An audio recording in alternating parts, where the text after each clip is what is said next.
প্রচণ্ড গরমে সবচেয়ে ঝুঁকিতে থাকবেন যারা খোলা আকাশের নিচে জীবিকা নির্বাহ করেন, কৃষক, দিনমজুর, রিকশাওয়ালা। আর ঝুঁকি বয়স্কদের, বিশেষ করে যারা অন্য কোনো রোগে ভুগছেন। শিশুদেরও এই তালিকায় রাখার কথা বলেছেন চিকিৎসা বিশেষজ্ঞরা।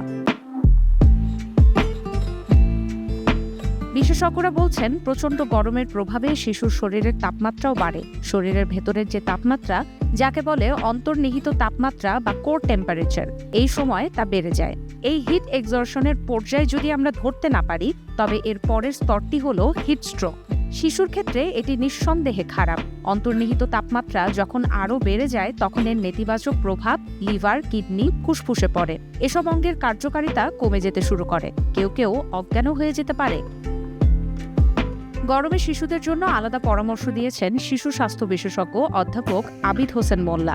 তিনি প্রথম আলোকে জানান, গরমে অসুস্থ হলে প্রথমেই শিশু রোদে থাকলে তাকে দ্রুত ছায়ায় নিয়ে আসা, ফ্যানের নিচে রাখা, শরীরের আটসাট কাপড় ঢিলে করে দেওয়ার পরামর্শ দেন তিনি। শরীরের ঘাম শুকানোর পর পানি দিয়ে গা মুছে দিতে হবে, তাতে ঘাম পরিষ্কার হয়ে যাবে। এর মাধ্যমে শরীরের তাপমাত্রা ধীরে ধীরে স্বাভাবিক হয়ে যেতে পারে। এই অবস্থায় চিনি জাতীয় খাবার না দেয়াই ভালো, কারণ চিনিতে শরীরে দ্রুত তার সঙ্গে তাপ তৈরি হয়, এনার্জি তৈরি হয়। এই সময় জাঙ্ক ফুডও দেয়া যাবে না। বেশি প্রোটিন জাতীয় খাবার না দেয়াই ভালো, যেমন মাংস জাতীয় বা তৈলাক্ত খাবার এড়িয়ে যাওয়াই উত্তম। শসা বা পানি জাতীয় যেসব খাবার এনার্জি তৈরি করবে, সেসব খাবার দেওয়ার চেষ্টা করতে হবে। এ সময় শিশুর প্রস্রাব ভালোভাবে হচ্ছে কিনা সেদিকে খেয়াল রাখতে হবে।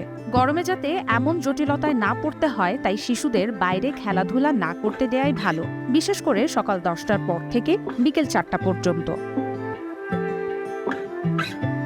আবিদ মোল্লা আরও জানান, শিশুদের স্কুল সকালের পালায় অর্থাৎ মর্নিং শিফট করতে হবে। স্কুলে বাইরের কর্মকাণ্ড সীমিত করতে হবে। শিশুদের হালকা পোশাকে স্কুলে পাঠাতে হবে। যে বয়সেরই শিশু হোক না কেন, তাকে পানি বা তরল জাতীয় পদার্থ বেশি করে পান করাতে হবে।